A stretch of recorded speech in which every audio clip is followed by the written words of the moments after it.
I had many priorities, but the biggest was to hire a team. I had just come up fresh from interviewing, and I was exhausted by all the ridiculous hoops that I was put through while I was interviewing. I was determined to be innovative and not do to others what had been done to me. I can't think of any other profession out there that treats their peers with such hostility. In most professions, having the experience, the education, and a good set of references are enough to get the job. I was rejected over and over because engineers think that it is their job to identify and weed out people who are incompetent. Don't get me wrong, I don't want to be hired for a job where I would be considered incompetent.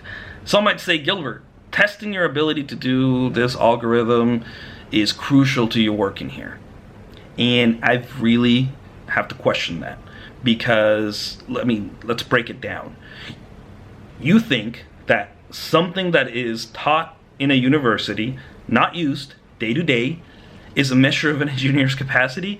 I mean, do you not realize that these sorts of questions come from university coursework and immediately leaves out many self-taught programmers like myself? And more importantly, this kind of information tends to decay over time if you're not using it every day. I mean, think about this. If you're hiring an engineer, a senior engineer with a lot of experience, you rule them out because they're not fresh out of college and they don't remember this computer science trivia question. We have projects happening in parallel all over the world. We deliver, we innovate, we outperform the competition with a smile, and the satisfaction that comes from pushing the boundaries of what's possible.